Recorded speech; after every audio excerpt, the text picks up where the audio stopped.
Assalamualaikum warahmatullahi wabarakatuh. Halo sobat petani ikan lele semua. Kali ini saya akan memberikan sedikit edukasi kepada teman-teman sobat petani ikan lele mengenai tentang persiapan awal tebar benih ikan lele ya. Dan juga bagaimana cara merawat ikan lele agar pertumbuhannya cepat besar. Silahkan tonton dan simak video saya dari awal hingga sampai akhir ya. Nah, ini sudah saya rangkumkan beberapa cara agar ketika teman-teman tebar benih dari mulai membeli bibit dan juga awal tebar itu supaya tidak mengalami kendala ya. Banyak dari teman-teman yang pemula ketika mereka beli bibit baru ditebar ikan sudah pada mati setelah beberapa hari. Nah, agar teman-teman semua tidak mengalami hal yang serupa ya, silahkan teman-teman simak video saya dari awal sampai akhir ya. Yang pertama yang saya akan bahas terlebih dahulu adalah persiapan tebar bibit ikan lele ya. Nah, ini sangat penting sekali karena menjadi kunci utama sebelum kita lanjut ke perawatan ya. Kalau kita tebarnya sudah salah, bagaimana kita mau merawat ikannya ya. Nah, ini yang pertama yang saya akan edukasikan kepada teman-teman adalah ketika teman-teman sebelum awal tebar ya. Tentunya teman-teman memilih bibit terlebih dahulu ataupun membeli bibit terlebih dahulu. Nah, ini yang menjadi faktor penting yang saya ingin sampaikan. Ketika teman-teman membeli bibit, tips dari saya yang pertama adalah beli bibit lokal atau dari kota kalian sendiri. Yang kedua, ketika membeli bibit jangan COD, langsung ke lokasi supaya teman-teman tahu bagaimana kondisi bibit ikan lelenya, apakah sehat, apakah sesuai ukurannya, sesuai harganya. Kalau memang sudah sesuai, terjadi kesepakatan, teman-teman supaya tidak merasa ditipu, silakan datang ke lokasi seperti itu ya.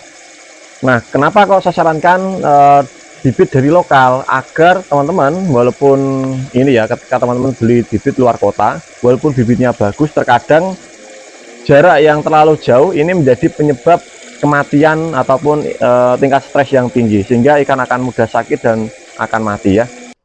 Nah, itu tips yang pertama, pemilihan bibit dan belilah bibit langsung ke lokasi ya. Yang pertama. Yang kedua, persiapan air. Nah, tentunya teman-teman setelah membeli bibit itu kan sebelum membeli bibit, teman-teman harus melakukan persiapan air terlebih dahulu atau istilahnya itu pengendapan air agar air itu suhunya, pH-nya ya, itu dia sudah apa istilahnya, sudah netral ya ataupun sudah bagus ya. Tentunya dalam persiapan air ini kita harus menambahkan probiotik ya ataupun antibiotik untuk kolam tersebut.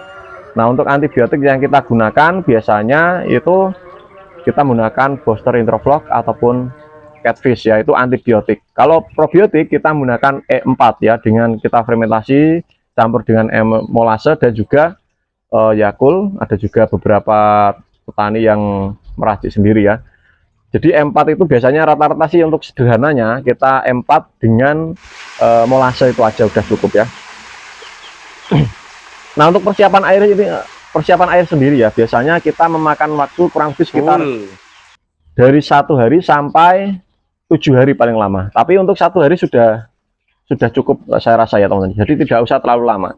1 hari kita endapkan, besok kita beli bibit sudah bisa kita tebar ya.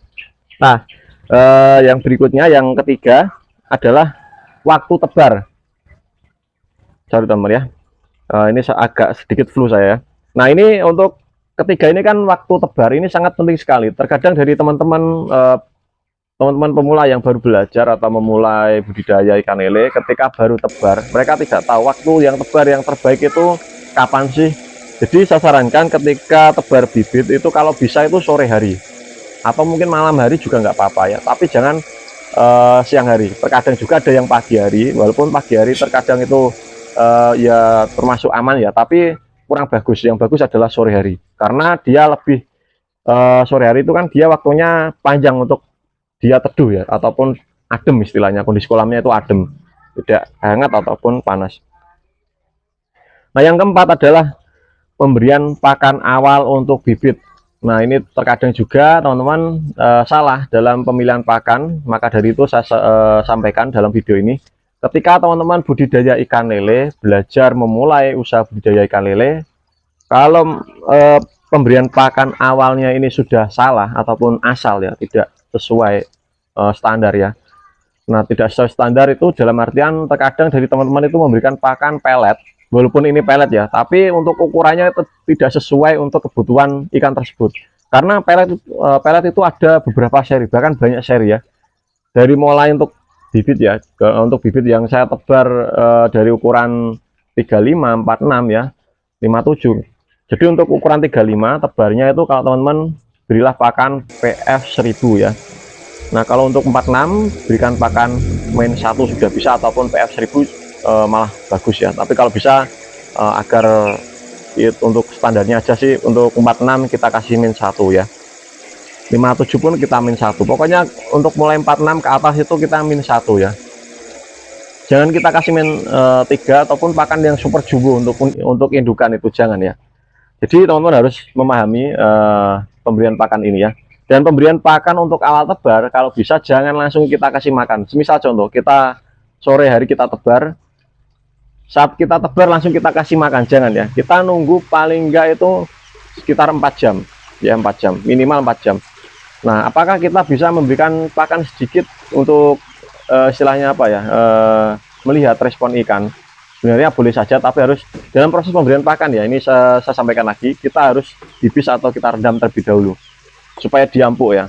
Itu kita lakukan terus menerus sampai panen ikannya ya. Ketika kita mau kasih makan dengan pelet, kita rendam dulu pakannya, dia empuk. Kalau empuk ya, dia kan kalau empuk kan dia berkembang ya, ataupun mekar ya.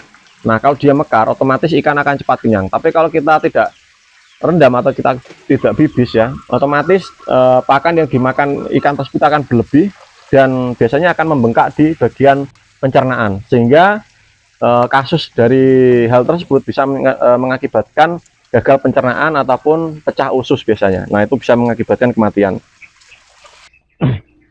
Nah, ini yang kelima. Untuk tebar bibit ini teman-teman harus mengetahui ketinggian air yang ideal untuk bibit tersebut itu berapa sih, agar teman-teman ketika memulai ataupun mengisi air itu tidak terlalu ketinggian juga tidak terlalu rendah ya.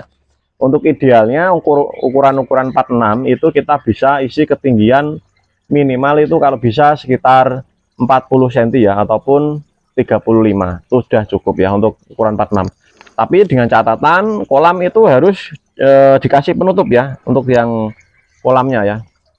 Apabila kondisinya lapang, tidak ada halangan mungkin untuk matahari itu langsung nembus ke kolam, kalau bisa kita kasih penutup. Untuk penutup kolam itu kalau bisa ya, kita kasih penutup bisa menggunakan paranet ataupun plastik mulsa, ataupun bisa menggunakan tirai bambu itu ya. Nah, itu cara yang aman agar ikan tidak kepanasan, karena apabila kolam kepanasan, suhu dia overheat, bisa mengakibatkan penyakit aeromonas ataupun lendir lepas ya. Nah, ini kita lanjut ke pembahasan mengenai tentang cara agar ketika teman-teman tebar bibit ya, kalau sudah tahu cara tebar bibitnya sudah saya bahas tadi ya. Nah, ini cara agar ketika kita merawat bibit ikan lele itu pertumbuhannya supaya cepat ya. Nah, teman-teman harus mengetahui rumusan ini ya, ini sangat penting sekali. Yang pertama, kita harus mengetahui tentang cara pengelolaan air. Nah, cara pengelolaan air itu bagaimana sih Bang? Nah, pengelolaan air atau perawatan air ini kita bisa dengan cara kita mengurangi setiap hari 5 cm dari ketinggian itu ya. Kita buang airnya, atau kita sudah dengan menggunakan selang, bagian dasarnya itu amonia ya, ataupun kotoran kita buang sudah. Nah, supaya mengurangi bakteri, jamur ya, ataupun amonia, supaya tidak menimbulkan penyakit untuk ikan tersebut ya. Jadi setiap hari kita kurangi, dan untuk pergantian air sekitar 90% itu kita kurangi gantinya itu sekitar 1 minggu atau 2 minggu sekali. Untuk awal tebar itu biasanya 2 minggu, tapi setelah 2 minggu kita lakukan seminggu sekali, kita ganti wajib ya. Pokoknya kalau kondisi airnya itu sudah keruh, sudah apa ya, mulai agak berbau, kita ganti, kita kurangi seperti itu. Nah, yang kedua adalah pemilihan pakan yang tepat. Nah, kalau tadi sudah saya edukasikan ya dari pemberian pakan untuk awal tebar. Nah, ini untuk pemberian pakan yang tepat ini teman-teman saya sampaikan agar teman-teman tidak salah paham. Pemberian pakan yang tepat saya ambil dari apa ya, pengalaman dari teman-teman petani yang membeli bibit tempat saya untuk pemula ya. Mereka memberikan pakan itu terkadang diberi pakan sayuran, nasi sisa ya, pemberian pakan yang tidak sesuai untuk ikan tersebut. Terkadang malah ada yang berpikir diberikan eceng gondok ya, dan tanaman-tanaman air yang ada di sungai itu mereka potong-potong dan berikan pada ikan lele. Nah, ini hal yang fatal yang dilakukan oleh teman-teman yang mungkin kurang edukasi. Nah, sebenarnya ikan lele doyan, maksudnya untuk diberi pakan seperti itu sebenarnya doyan ya, cuma mau makan, cuma untuk dia tumbuh itu saya rasa mungkin dari 1 sampai 10 0,5 pertumbuhannya mungkin ya, tidak sampai 1 ya, 0,5. Nah, ini berdasarkan real dan fakta ya. Nah, kalau teman-teman memberikan pakan alternatif yang tidak sesuai, besar kemungkinan ikan akan kanibal memangsa satu sama lain, dan itu yang mengakibatkan mereka pertumbuhannya besar.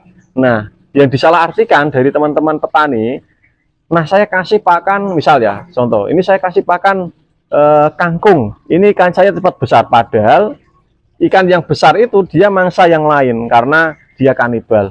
Bukan karena makan kangkung, bukan ya. Teman-teman kalau nggak percaya bisa dipraktekkan. Saya ngomong berdasarkan fakta ya, bukan hanya sekedar apa ya, hanya ngarang ataupun saya menonton di YouTube kan ya. Tapi saya berdasarkan fakta, saya juga pernah praktek di lapangan, pembesaran, pembenihan juga saya praktekkan ya. Nah, yang ketiga, nah yang kedua ini saya lanjut lagi ya. Pemilihan pakan yang tepat, teman-teman, ukurannya ya. Untuk awal tebar itu kita kasih pakan PF 1000 atau -1 ya. Untuk usia 1 bulan ataupun 1,5 bulan atau 2 bulan kita kasih pakan -2. Nanti sampai dia sudah remaja ataupun mau menginjak konsumsi baru kita kasih pakan -3. Jadi jangan kita terburu-buru untuk memberikan pakan -3 ya. Jadi kalau sudah mau mulai panen, jaraknya 2 minggu, kita kasih pakan -3. Nah, -3 ini dia supaya mempertahankan apa ya, pertumbuhan ikan tersebut ya. Jadi selain mempertahankan juga untuk -3 ini dia untuk apa ya, masa-masa pertumbuhan ikan konsumsi itu dia lebih cepat. Jadi ada ukurannya lah sebenarnya. Tidak hanya asal-asal kita kasih makan. Kalau misal ya untuk konsumsi kita kasih pakan -1, nanti dia kurang bagusnya itu pakan akan cepat habis dan pertumbuhannya juga sama nanti ya. Jadi kalau bisa kita kasih pakan -3 ya, untuk kalau sudah mau menginjak konsumsi ya. Nah, yang ketiga adalah pemberian pakan yang terjadwal. Nah, untuk teman-teman kalau ingin budidaya ikan lele, pembesaran ya, kalau pertumbuhan ikannya itu merasa lama, mungkin ada yang salah dari cara pemberian pakan, itu tidak terjadwal atau tidak terukur. Maka dari itu saya sampaikan, ketika memberikan pakan, kalau bisa ya, contoh ya, misal ini ada baskom misal dengan gelas seperti ini saya selalu sediakan di kolam ya. Misal 1 kali pembelian pakan saya habis mungkin 4 gelas ini mungkin ya, untuk kapasitas bibit sekitar 3000 mungkin ya. Ini ibarat kata ya, 3 gelas ini kita rendam atau kita bibis ya. Jadi kalau kita kasih 3 gelas ini dia sangat kurang ya, nafsu makannya masih bagus, kita tambahkan lagi. Bukan kita kasih mungkin dari awal itu 3 gelas terus, tidak seperti itu konsepnya ya. Jadi kalau biasanya dalam 3 hari atau 4 hari itu ada peningkatan jumlah pakan yang semisalnya awalnya 3 gelas, nanti 3 hari atau 4 hari kita ada peningkatan mungkin 4 gelas dan seterusnya setiap 3 hari nanti mungkin, ataupun tidak berhitung pada hari. Mungkin kalau nafsu makannya kita lihat masih bagus dan responnya masih baik, kita tambahkan lagi. Jadi untuk pembibisan pakan itu kalau bisa itu kita lebihkan sedikit, dan tidak kita harus juga habiskan, tidak, karena apabila kondisi ikan itu tidak baik ataupun sedang sakit ataupun stres, biasanya nafsu makannya akan turun, dan itu ada penanganan, kita harus ganti air, baru setelah 2 jam kita bisa kasih makan ya. Nah, untuk pemberian pakan ya, kalau memang nafsu makannya ikan itu menurun, kita stop ya. Pokoknya kita pemberian pakannya tidak langsung kita masukkan semua. Kita ambil sedikit, kita masukkan seperti itu. Kalau nafsu makannya sudah kayak malas ya, kita stop aja, udahin, dan sisanya kita simpan untuk pemberian pakan berikutnya ya. Dan untuk pemberian pakan ini bisa teman-teman bibis dengan probiotik M4 tadi ya. Teman-teman bisa check out di video pojok bawah ini ya, sebelum kehabisan dan sebelum harganya naik ya. Untuk yang berikutnya, tahapan yang keempat dalam proses budidaya itu hal yang menentukan teman-teman tingkat keberhasilannya ataupun tingkat keuntungannya itu tinggi, itu terletak pada penyortiran. Itu sangat mempengaruhi sekali, karena apabila teman-teman budidaya dengan istilahnya apa ya, rumusan yang sudah tinggi, istilahnya sudah mengetahui semua pengelolaan air, perawatan ikan, ya, pemberian pakan. Tapi kalau tanpa sortir, saya jamin teman-teman akan rugi, ya. Dan untuk pertumbuhan ikan lelenya akan tidak seragam, besar kecil. Besar kemungkinan ikan akan banyak yang dimangsa satu sama lain, dan jumlah 1000 ekor bisa jadi tinggal 500 ekor, bahkan bisa lebih sedikit lagi. Maka dari itu teman, ketika budidaya ikan lele kita harus melakukan penyortiran. Itu sangat penting dan harus kita terapkan. Untuk jadwal penyortiran, mungkin teman ada yang bertanya, setiap kita melakukan penyortiran itu jaraknya dari yang pertama dari awal tebar itu berapa minggu. Untuk dari awal tebar itu jaraknya kurang lebih sekitar 2 minggu kita harus melakukan penyortiran. Nanti setelah 2 minggu lagi kita sortir lagi, seperti itu ya. Untuk penyortiran itu sendiri, sebelum kalian melakukan penyortiran, puasakan ikan ya. Sortir ikan pada pagi, kalau pagi jam 5 ya, atau setengah 6 kita sortir sampai selesai ya. Dan itu jangan dikasih makan terlebih dahulu. Nah, kalau sore, kita paginya puasakan sampai sore. Kita puasakan memang tidak dikasih makan, supaya ikan tidak menyimpan sisa cadangan makanan di perut, sehingga itu akan mengakibatkan ikan stres ataupun terjadinya kematian ataupun penyakit ya terkadang ya. Jadi kita sortir itu pada pagi, kalau pagi ya pagi jam setengah 6 ataupun jam 5. Kalau sore kita bisa mulai jam 4 sampai selesai ya. Kalau saya pribadi lebih suka ke sore sebenarnya ya. Untuk sore itu kita waktunya nyantai dan teduh, adem ya, tidak terburu oleh panas ya istilahnya ya. Jadi sekian video dari saya, semoga video ini bermanfaat untuk sobat tani kalian semua. Dan apabila ada suatu kesalahan kata dalam penyampaian saya mohon maaf yang sebesar-besarnya untuk sobat tani kalian semua ya. Dan edukasi yang saya berikan berdasarkan pengalaman dan juga fakta di lapangan ya, seperti itu ya.